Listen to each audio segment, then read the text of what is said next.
a vinda do Espírito Santo no dia de Pentecoste. Chegando o dia de Pentecoste, estavam todos reunidos num só lugar. De repente veio do céu um som, como de um vento muito forte, e encheu toda a casa na qual estavam assentados. E viram o que parecia línguas de fogo, que se separaram e pousaram sobre cada um deles. Todos ficaram cheios do Espírito Santo e começaram a falar noutras línguas, conforme o Espírito os capacitava. Havia em Jerusalém judeus, devotos, vindo de todas as nações do mundo.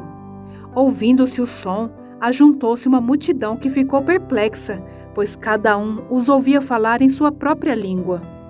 Atônitos e maravilhados, eles perguntavam: acaso não são galileus todos estes homens que estão falando? Então, como ouvimos cada um de nós em nossa própria língua materna? Partos, medos e elamitas, habitantes da Mesopotâmia, Judéia e Capadócia, do Ponto e da província da Ásia, Frígia e Panfilha, Egito e das partes da Líbia próximas a Cirene, visitantes vindos de Roma, tanto judeus como convertidos ao judaísmo, cretenses e árabes. Nós os ouvimos declarar as maravilhas de Deus em nossa própria língua. Atônitos e perplexos, todos perguntavam uns aos outros: que significa isto? Alguns, todavia, zombavam deles e diziam: eles beberam vinho demais. A pregação de Pedro. Então Pedro levantou-se com os 11 e, em alta voz, dirigiu-se à multidão: homens da Judéia e todos os que vivem em Jerusalém, deixe-me explicar-lhes isto. Ouçam com atenção. Estes homens não estão bêbados, como vocês supõem. Ainda não são 9 horas da manhã. Ao contrário, isto é o que foi predito pelo profeta Joel. Nos últimos dias, diz Deus, derramarei do meu espírito sobre todos os povos. E seus filhos e filhas profetizarão. Os jovens terão visões. Os velhos terão sonhos. Sobre os meus servos e as minhas servas derramarei do meu espírito naqueles dias, e eles profetizarão. Mostrarei maravilhas em cima, no céu, e sinais embaixo na terra: sangue, fogo e nuvens de fumaça. O sol se tornará em trevas e a lua em sangue, antes que venha o grande e glorioso dia do Senhor. E todo aquele que invocar o nome do Senhor será salvo. Israelitas, ouçam estas palavras. Jesus de Nazaré foi aprovado por Deus diante de vocês, por meio de milagres, maravilhas e sinais que Deus fez entre vocês por intermédio dele. Como vocês mesmos sabem, este homem lhes foi entregue por propósito determinado e pré-conhecimento de Deus. E vocês, com a ajuda de homens perversos, o mataram, pregando-o na cruz.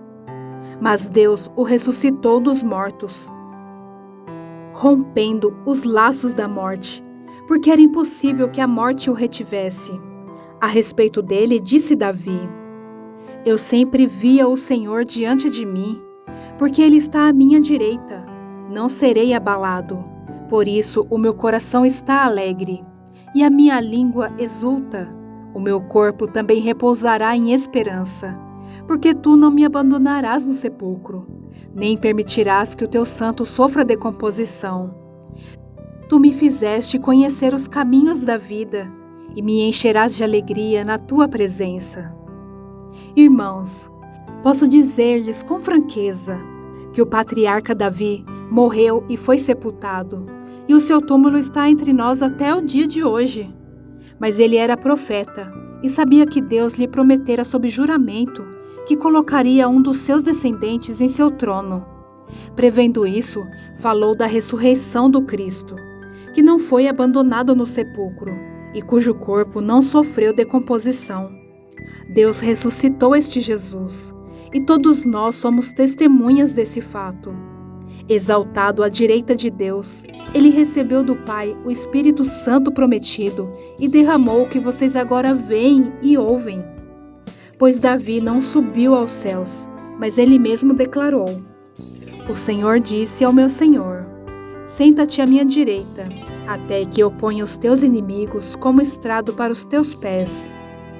Portanto, que todo Israel fique certo disto: este Jesus a quem vocês crucificaram, Deus o fez Senhor e Cristo.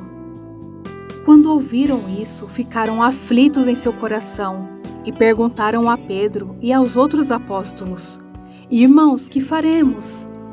Pedro respondeu: Arrependam-se, e cada um de vocês seja batizado em nome de Jesus Cristo para perdão dos seus pecados, e receberão o dom do Espírito Santo.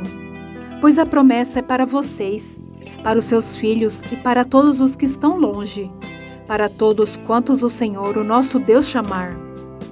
Com muitas outras palavras os advertia e insistia com eles: Salvem-se desta geração corrompida. Os que aceitaram a mensagem foram batizados, e naquele dia houve um acréscimo de cerca de 3.000 pessoas.